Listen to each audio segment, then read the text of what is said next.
Stories flix प्रस्तुत करता है आपके लिए एक नई मूवी जिसका नाम है स्पॉन्टेनियस। दोस्तों, कहानी की शुरुआत होती है और हमें एक अमेरिका का स्कूल कोविंगटन हाई स्कूल दिखाया जाता है, जहां पर एक बच्चों की क्लास में कैलकुलस पढ़ाया जा रहा होता है। सभी बच्चे बहुत मन लगा के पढ़ रहे होते हैं कि तभी उनमें से एक स्टूडेंट जिसका नाम रहता है कैथलिन, उसका अचानक से सर फट जाता है और पूरे क्लास में खून ही खून हो जाता है। और इसको देखने के बाद उस क्लास में बैठे सभी बच्चों में भगदड़ मच जाती है और वो सभी भागना शुरू कर देते हैं। थोड़ी देर बाद दोस्तों वहाँ पे पुलिस पहुँचती है और पुलिस इन सारी चीज़ों का इन्वेस्टिगेशन करती है। तो ये बहुत ज़्यादा अनयूजुअल था और इसका रीज़न नहीं मालूम चल पाता। इसके बाद दोस्तों इस क्लास के सारे बच्चों को पुलिस द्वारा कस्टडी में ले लिया जाता है और इन सभी से पर्सनली पूछताछ की जाती है कि कोई सुराग मिल सके। पूछताछ खत्म होने के बाद सारे क्लास के बच्चे एक साथ बैठते हैं और इसके बारे में डिस्कस करते हैं कि तभी दोस्तों उसी स्कूल की एक लड़की मारा गैलिली, जो कि इस पूरी मूवी की मेन कैरेक्टर है, वो अब अपने दोस्तों को बताती है कि दोस्तों यह कोई संजोग नहीं हो सकता, मुझे लगता है यह दोबारा से हो सकता है, इसलिए हम सबों को अब सतर्क रहना होगा। पूरी पूछताछ हो जाने के बाद पुलिस वाले इन सारे बच्चों को अपने अपने घर भेज देते हैं। जब मार्ला किरलिली अपने घर पे जाती है तो उसके फ़ोन पे एक अनजान मैसेज आता है और उसमें एक लड़का होता है जो कि कहता है कि पता है मार्ला, तुम मेरी शुरू से क्रश रही हो और मैं तुमसे अपनी दिल की बात आज बोलना चाहता हूँ। और वो उसे फ़ोन पे ही प्रपोज कर देता है। हालांकि मार्ला इस बात को सीरियसली नहीं लेती और वो हंस के इस बात को टाल देती है। इसके बाद दोस्तों हमें कैटलियन का फनरल दिखाया जाता है। कैटलियन दोस्तों मार्ला की एक बहुत अच्छी दोस्त होती है और कैटलियन के इस फनरल पे बहुत से स्कूल के लोग आए होते हैं और हर कोई उदास रहता है। मार्ला की करीबी होने के कारण यहाँ पे मार्ला को बहुत सबसे ज्यादा दुख होता है। अपने इस दुख और गम को भुलाने के लिए मार्ला निकल जाती है अपने दो दोस्तों के पास, जेना और जोए। ये दोनों ही दोस्तों ड्रग डीलर होते हैं और ये दोनों मार्ला को एक प्रकार का ड्रग देते हैं जिसको खाने से इसको बहुत ज़्यादा अच्छा लगेगा और मार्ला उनसे वो ड्रग ले लेती है। इसके बाद वो उसको कंज्यूम कर लेती है। शाम को मार्ला अपने दोस्त टेस के साथ ब्रेकफास्ट पे जाती है एक रेस्टोरेंट में और वो दोनों बात कर ही रही होती हैं कि तभी उसी क्लास का एक और स्टूडेंट डायलन, जो कि एक लड़का होता है, वो उन लोग के पास आता है और उनके साथ बैठने को बात करता है। ये लोग कहते हैं ठीक है, तुम हमें ज्वाइन कर सकते हो। इसके बाद जो डायलन रहता है वो बताता है कि कल रात को तुम्हें जो अननोन मैसेज आया था वो किसी और ने नहीं, मैंने ही किया था। और वो कहता है जब मैंने उस दिन उस लड़की को मरते देखा तो मैंने कहा कि एक दिन तो दुनिया में सब कोई मर जाएगा और मैं तुमसे शुरू से, जब से मैं इस क्लास में आया हूँ, तुमसे सच्चा प्यार करता था, इसलिए आज मैं हिम्मत करके तुमसे ये बोल रहा हूँ। लेकिन मार्ला ने दोस्तों ड्रग लिया होता है, इसलिए वो उसकी बातें नहीं समझ पाती और उससे कहती है ठीक है, तुम मेरे साथ बाथरूम में चलो।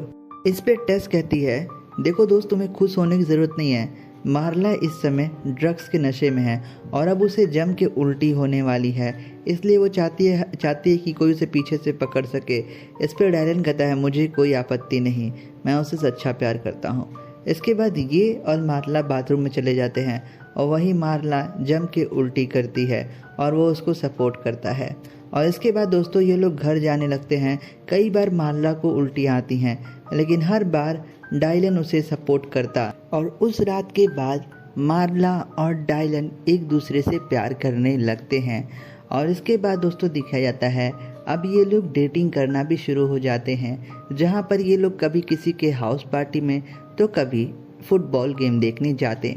ऐसे ही एक दिन दोस्तों ये लोग स्कूल की नॉर्मल फुटबॉल गेम देखने गए होते हैं और ये लोग गेम का बहुत लुत्फ उठा रहे होते हैं कि तभी दोस्तों इस गेम के बीच में कैडबरी बोलिंगर, जो कि उसी फुटबॉल टीम का प्लेयर रहता है, उसका सर अचानक से फट जाता है और उसकी पूरी बॉडी चिथड़े मच जाते हैं। यह देखने के बाद वहाँ पैनिक मच जाता है और हर कोई भागने लगता है। अब दोस्तों अब जब ये दूसरा मर्डर हो जाता है तो इसके बाद ये पूरा मामला इंटरनेशनल हो जाता है और इस पूरे मामले को नाम दिया जाता है द कोविंगटन कर्स। इसके बाद देश की सबसे बड़ी एजेंसी FBI इसकी तहकीकात करने इनके कॉलेज में आती है और यहाँ पे ये 2 लोगों से सबसे पहले पूछताछ करते हैं। पहला है मारा और दूसरी है टेस। इन लोग से पूछताछ करती है एजेंट कार्ला रोसे और ये लोग सारी बातें बताते हैं कि क्या क्या हुआ। इसके बाद ये पूरा मामला इंटरनेशनली चला जाता है। अब यहाँ पे दोस्तों दिखाया जाता है मार्ला को। अब मार्ला को शक रहता है कि ये कोई ड्रग्स का साइड इफ़ेक्ट तो नहीं है, तो इसलिए वो ड्रग्स के बारे में जानने के लिए डेल्टन ट्विंस के पास जाती है और उन दोनों ही भाई बहन से उन ड्रग्स के बारे में पूछती है जो कि उन्होंने कॉलेज में सप्लाई किए हैं। इस पर ये दोनों भाई बहन कहते हैं, देखो बहन, हमने ये ड्रग्स खुद नहीं बनाते, हमारा बॉस हमें ये ड्रग्स देता है तो हम उन्हें बेच के कुछ अपनी इनकम निकाल लेते हैं। इसके बाद वो लोग कहते हैं, ठीक है, अगर तुम्हें इस ड्रग्स के बारे में थोड़ी सी जानी है तो हमारे साथ हमारे बॉस के पास चलो, वहाँ हम तुम्हारी बात करा देंगे। मारा और जो दोस्तों भाई बहन थे ये तीनों एक कार के अंदर अपने बॉस के पास जा रहे थे कि तभी दोस्तों जब ये दोनों रास्ते में होते हैं, इन दोनों भाई बहन का अचानक से सर फट जाता है और इनकी गाड़ी जाके क्रैश कर जाती है। गाड़ी क्रैश होने से पहले मारा ने डायलन को फ़ोन लगाया था और उसे ये कंडीशन बता दी थी। गाड़ी क्रैश हो जाने के बाद वहाँ पे डायलन दौड़ा हुआ आता है, लेकिन जब वो वहाँ पे पहुँचता है तो उसे वहाँ पे मारा नहीं मिलती और चारों तरफ खून रहता है कि तभी डायलन को सामने पत्थर पे उंगलियों के निशान मिलते हैं और डायलन उसको फॉलो करते हुए जंगल में जाता है और जब वो जंगल में जाता है तो देखता है मारा वहाँ पे नहा रही होती है। वो उसे जाता है, पूछता है ये सब क्या हुआ, वो उसे सब कुछ सच बताती है। ये दोनों आपस में बात ही कर रहे होते हैं कि तभी वहाँ पे अमेरिका के FBI की तरफ से लोग आ जाते हैं। वो लोग बहुत भयंकर सूट पहने रहते हैं और इन लोग को आके वहीं पे अरेस्ट कर लेते हैं। इसके बाद हमें दिखाया जाता है इनके जितने भी क्लासमेट रहते हैं और ये दोनों को एक जगह क्वारंटीन कर लिया गया है और यहाँ पे हर कोई लैब में काम कर रहा होता है क्योंकि दोस्तों अब ये जो इन्फेक्शन था अब एक महामारी का रूप ले लेता है। इसके बाद इन लोग को एक जगह क्वारंटीन करने के बाद इन लोग को इलाज करना शुरू की जाती है और काफ़ी समय के रिसर्च के बाद वैज्ञानिकों को एक वैक्सीन मिलती है जिसका नाम रहता है स्नूज बटन। यह एक तरीके का टैबलेट होता है जिसे हर रोज़ खाना होता है इस बीमारी से बचने के लिए और ये जितने भी बच्चे रहते हैं उन लोगों को खिलाया जाता है। लेकिन जब तक ये दवा बनकर तैयार हो रहा होता है उस दौरान दोस्तों करीबन 10 बच्चे का सर फट गया होता है और लोग मर चुके होते हैं। हालांकि अब वैक्सीन आ चुकी है स्नूज बटन, तो इन सारों बच्चों को वैक्सीन दे दी जाती है और कहा जाता है आप लोग खाइए और अब आप लोग अपने अपने घर जा सकते हैं। अब यहाँ पे ये सारे बच्चे अपने घर चल जाते हैं और मारा और डायलन की यहाँ से लव स्टोरी शुरू हो जाती है। यहाँ पे मारा और डायलन को लगता है कि अब उनके पास ज़्यादा वक्त नहीं है और वो अपने हर एक पल को बहुत ज़्यादा एंजॉय करते हैं। ये ट्रिप पे जाते हैं, नाचते गाते हैं, डांस करते हैं, सेक्स करते हैं, वो सब कुछ करते हैं जैसे कि मानो इनका ज़िंदगी का हर एक दिन आखिरी दिन होता है। इसके बाद दोस्तों कुछ दिनों बाद दिखा जाता है इन बच्चों का जो स्पेशल क्लासेस होते हैं वो चालू हो जाते हैं और सब कुछ अब नॉर्मल हो जाता है। जब ये बच्चे स्कूल जाते हैं तो मारा वहाँ पे एजेंट रोसिटी को पाती है और मारा उनसे पूछती है, मैम अगर सब कुछ सही हो चुका है तो आप यहाँ क्या कर रही हैं। एजेंट रोसिटी कहती है, इस दवा की कोई गारंटी नहीं है, कभी भी कुछ भी हो सकता है, इसलिए हमें पूरी प्रिकॉशन अपनानी होगी। इसके बाद मारा चली जाती है क्लास में और वहीं पे दोस्तों इनका जो प्रोफेसर रहता है वो कहता है ये जो दवा बनी है स्नीच बटन ये बहुत ज़्यादा सक्सेसफुल है, 99% चांसेस है कि सब कोई शायद इससे सही हो जाएंगे।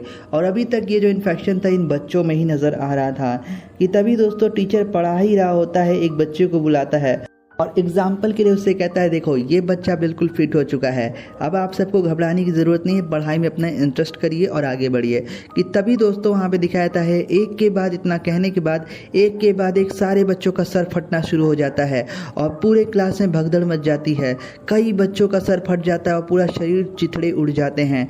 मारा वहाँ से भागती है और डायलन उसे बचाने आता है। हालांकि इस भागा दौड़ा में मायरन और डायला दोनों एक दूसरे से जुदा हो जाते हैं, लेकिन आखिरकार ये लोग स्कूल के बाहर आके एक दूसरे से मिलते हैं और दौड़ते हुए एक दूसरे को आके देख के बहुत ज़्यादा खुश हो जाते हैं। उस समय मारा को एहसास हो जाता है कि डायलन मुझे जितना प्यार करता है शायद मैं भी उससे उतना ही प्यार करती हूँ और वो उसे अपनी दिल की बात सच्चे दिल से बोलने ही वाली होती है कि तभी एक ब्लास्ट होता है और ये जो ब्लास्ट होता है ये डायलन का होता है। डायलन के वहीं पे चिथड़े उड़ जाते हैं और मारा अपनी मन की बात नहीं कह पाती उससे, और यहाँ पर डायलन मारा जाता है। डायलन की मौत के बाद अब जो मारा थी वो पूरी तरीके से टूट चुकी थी और वो नशे में धुत हो जाती है। ना वो अपने परिवार की सुनती, ना ही अपने दोस्त की सुनती। एक दिन उसे एजेंट रॉसेटी मिलती है और उसे बोलती है कि इस महामारी में माना कि मैंने तुम्हारे बहुत सारे दोस्त खो गए, लेकिन यह कोई उपाय नहीं है कि तुम शराब के नशे में धुत हो जाओ। और इस बात पर मारा एजेंट रॉसेटी के कार पर एक बोतल की वाइन चला के मारती है, जिसके कारण उसका शीशा फूट जाता है। अब मारा की इस हरकतों के कारण उसका सोशल मीडिया पे बहुत ज़्यादा मजाक उड़ने लगता है और कुछ लोग का मानता ये भी था कि ये सब कुछ मारा की वजह से हुआ, क्योंकि दोस्तों मैं आपको बता दूं जहाँ जहाँ मारा थी वहाँ ये सारे ब्लास्ट हुए हैं। जैसे कि डेल्टन ब्रदर्स जो थे, जो दो भाई बहन, वहाँ भी मारा थी। इनकी मौत के समय भी मारा थी। हालांकि ये सब बस एक अपवाद होता है, लेकिन इससे मारा और भी ज़्यादा टूट जाती है। इसके बाद दोस्तों दिखाया जाता है इन लोगों की ग्रेजुएशन पार्टी रखी गई होती है, जहाँ पे इसकी बेस्ट फ्रेंड टेस ने इसे बुलाया होता है। हालांकि मारा वहाँ नहीं जाना चाहती, लेकिन वो लोगों से माफ़ी मांगने जाती है और लोगों से कहती है सॉरी दोस्तों, अगर आप लोग को ऐसा लगता है लोग जो फट रहे हैं मेरे वजह से है तो मैं आपसे सॉरी बोलती हूँ, और एक बहुत इमोशनल स्पीच देती है। अब इसकी इमोशनल स्पीच को सुनने के बाद सारे बच्चे भावुक हो जाते हैं। जब मारा वहाँ से जा रही होती है तो एक के बाद उसी क्लास के बच्चे आते हैं, कहते हैं ऐसी कोई बात नहीं है मारा, जब लोग फट रहे थे उस समय हम भी वहाँ थे, क्या पता हम में से ही कोई जिम्मेदार हो। लेकिन मारा पूरी तरीके से टूट गई थी। इसके बाद वो डायलन के कब्र पे जाती है जहाँ पे उसे दफनाया गया होता है, और वो अपनी बातों को खुल के डायलन से बोल ही रही होती है कि तभी वहाँ पे डायलन की माँ आ जाती है और उससे पूछती है क्या बेटी मैं भी तुम्हें ज्वाइन कर सकती हूँ। इसके बाद यहाँ पर मारा और डायलन की माँ एक दूसरे से अपनी सारी दिल की बातें बोलती है, और डायलन की माँ कहती है डायलन बहुत लकी था कि उसे तुम्हारे जैसी गर्लफ्रेंड मिली, ऐसी गर्लफ्रेंड मिलना बहुत मुश्किल होता है। वो उससे रिक्वेस्ट करती है कि प्लीज़ तुम अपने ज़िंदगी में अब आगे बढ़ जाओ, जो होना था वो हो गया, अब तुम डायलन को भूल जाओ और अपनी ज़िंदगी की शुरुआत करो। इसके बाद दोस्तों ये कहानी 7 महीने आगे चली जाती है, जहाँ पर दिखाया जाता है अब तक 31 बच्चे उस क्लास के मारे जा चुके हैं और दुनिया में अब एक वैक्सीन आ चुकी है। जी हाँ दोस्तों, एक वैक्सीन आ चुकी होती है दुनिया में जो कि पूरी तरीके से कारीगर होती है, और अब लोगों का सर फटना बंद हो जाता है।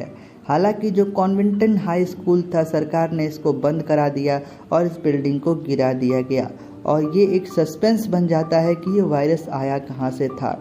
वहीं दोस्तों दिखाया जाता है मारा अब अपनी ज़िंदगी में आगे बढ़ चलती है और अब वो दुनिया को घूम रही होती है और अपने हर पल को कुछ इस प्रकार से जी रही होती है मानो उसका वो आखिरी दिन हो, और इसी के साथ ये मूवी एंड हो जाती है। तो दोस्तों इस मूवी के पीछे एक बहुत बड़ा सस्पेंस था कि ये सर कैसे फट रहा है, वो हमें इस पार्ट में नहीं बताया गया है। होप करेंगे इसका दूसरा पार्ट आएगा तो उसमें ये सस्पेंस खुलेगा। लेकिन इस मूवी का जो टोटल ओवरऑल हम कहते हैं जो मेन पर्पस था इस मूवी में ये बताया गया कि कब कौन मर जाए कोई भरोसा नहीं होता है। अपनी ज़िंदगी को खुल के जियो, क्या पता कल हो ना हो, यही इस मूवी का मेन मोटिव था। ओवरऑल ये वायरस इन्फेक्शन क्या था ये देखेंगे हम इसके पार्ट 2 वाले मूवी में। तो पार्ट 2 दोस्तों करीबन 2024 में लॉन्च हो रही है स्पॉन्टेनियस का। आशा करूँगा ये मूवी आपको पसंद आई। अगर आपको मूवी पसंद आई दोस्तों हमारे चैनल को सब्सक्राइब, वीडियो करें एक लाइक। Thanks for watching.